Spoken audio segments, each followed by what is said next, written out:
Diversity, digital media, and disabilities.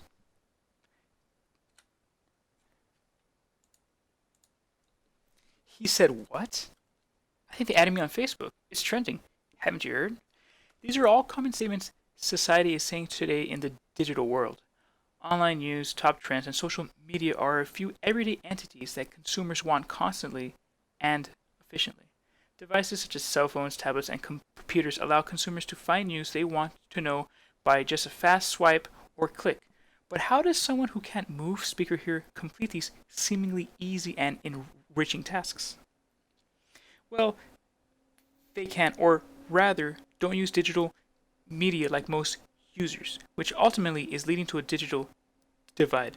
This brings up the term PWD. What's PWD? It's the common term used to refer to persons with disabilities. When we hear disability, do we think of someone in a wheelchair? It's common to think of a group by what society and the media has labeled it. But several other disabilities exist, and the people who have them obviously struggle with using digital media. According to the Center of Disease Control, in the US, there are 38.3 million Americans over the age of 18 who have trouble hearing. There are also 26.9 million Americans who have vision trouble.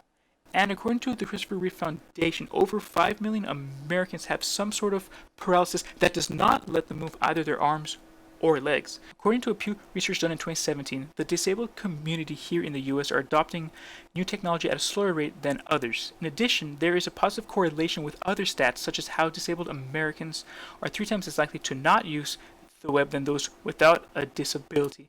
And disabled Americans are less likely to have multiple devices to access the web, thus increasing the digital divide. Think back to the digital world as said that exists by simply swiping or clicking. Do we as a society take for granted these functions we don't think about? Because these simple functions are impossible for PWDs, diverse technology has been developed to help these users stay connected with the digital world. This presentation will inform you how diverse digital media can be used and benefited from. There are different kinds of products and services that exist for PWDs. There are braille displays on computers and screen reader software for those with vision trouble. A direct quote from the American Foundation of the Blind: "Screen review software translates on-screen information into electronic text. This electronic text is then sent to a speech synthesizer or a refreshable braille display. The user is then able to hear the text spoken or read it tactually with the refreshable braille. The braille display functionality gives users the ability to navigate around their computer screens and in turn use screen reader software to interact with any media." So think about working in the digital media field. Do these services give the visually disabled a chance to succeed? Or better yet, think about working with media in general. Well, for cartoon author and illustrator James Thurber, these services did not exist, but he still became well known for his creativity with media.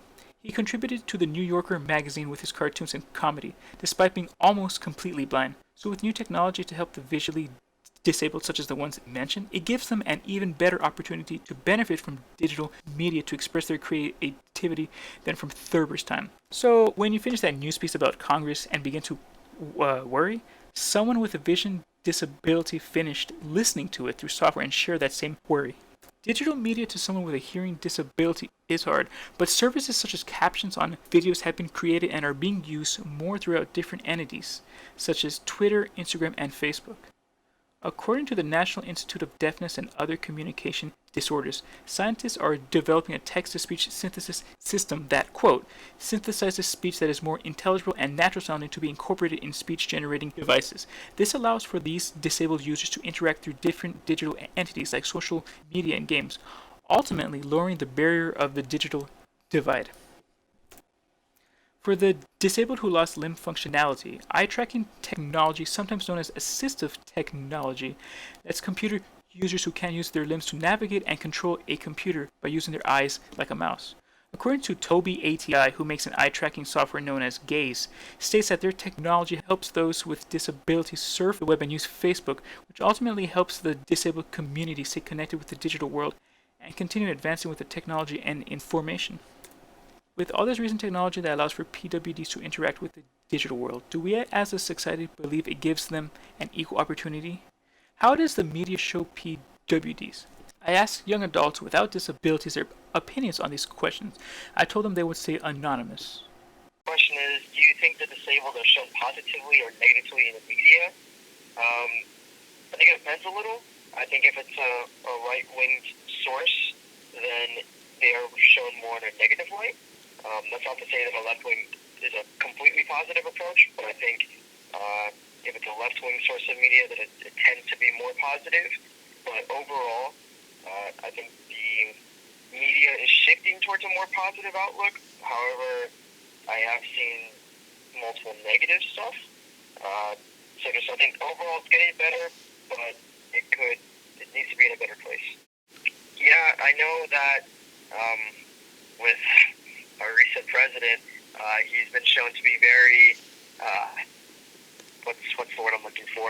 Not against, but very rude and demeaning towards those with disabilities. Constantly on his Twitter, making fun of, mocking them on interviews on public air. So that's not cool at all. But there's also been recent sources of media, such as I remember on Twitter not too long ago, like a high school robotics team built like a wheelchair for a disabled child, and that was like a really well done thing that a lot of people liked. I know CNN broadcasted that in like a positive medium. So yeah, I think with the whole advent of I guess like social media, Twitter, Facebook, even Instagram, Reddit online, I think disabled people are much more easily able to find opportunities for jobs rather than before when it was much harder. Overall, I think the media is a good way to help spread awareness about disabilities. It's a good platform to use for that.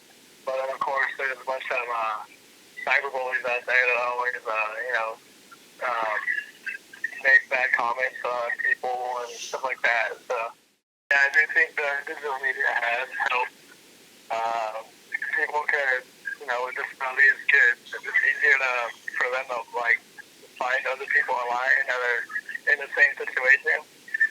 Like, they find, a Facebook group of different people with the same disability, and they could, communicate to each other.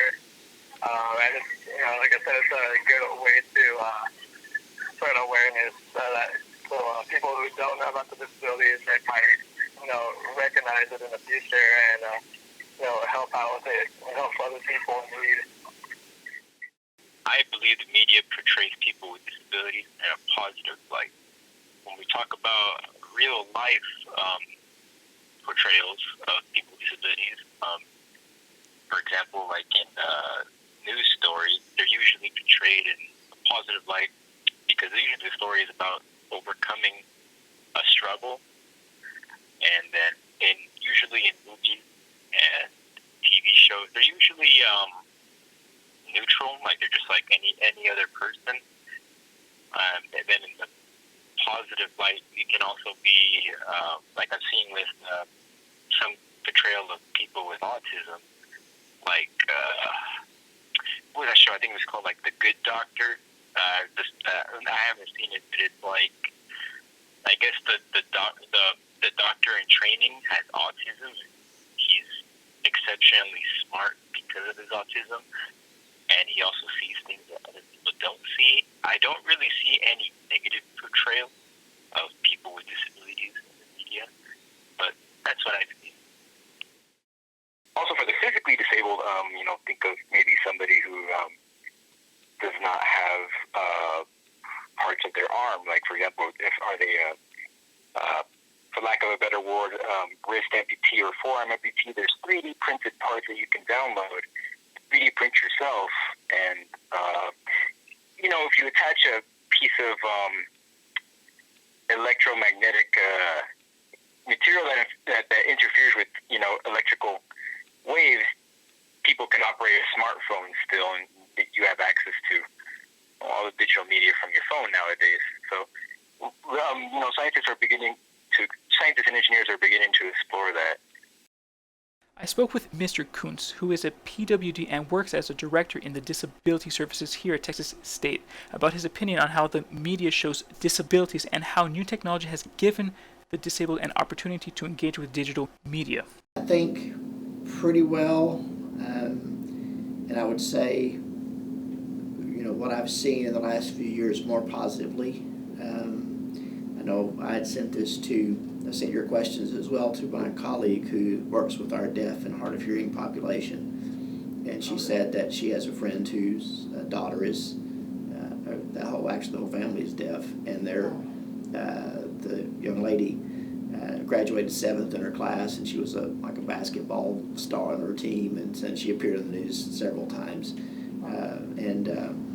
I actually appeared on the news several times through the years, growing up and in later life. And I think especially for our special interest stories, I think the news, does generally portray people with disabilities in a positive light. I think if anything, it may treat us as, oh, you're such an inspiration and so amazing, and we're dealing with life, but I think overall positively, those social networks and technology has really been a help to students that are deaf or hard of hearing. And she said they tend to use Facebook, Snapchat, Instagram. I would say the folks that are blind that I know, like I use Facebook some, but I'm not heavy into it. But there are blind people who are. Some use Twitter. The Instagram and Snapchat probably not so much because it's all a lot, very visual for us. But yeah, the people with disabilities that I'm aware of or know of, I would say use all the different types of social media to one extent or another.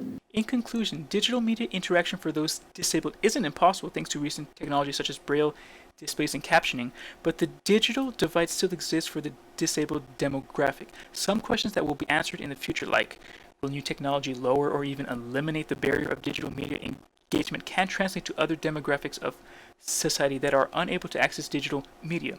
When considering new digital media ideas and devices to access them, the diversity of users should be considered because it gives equal opportunity for anyone to succeed.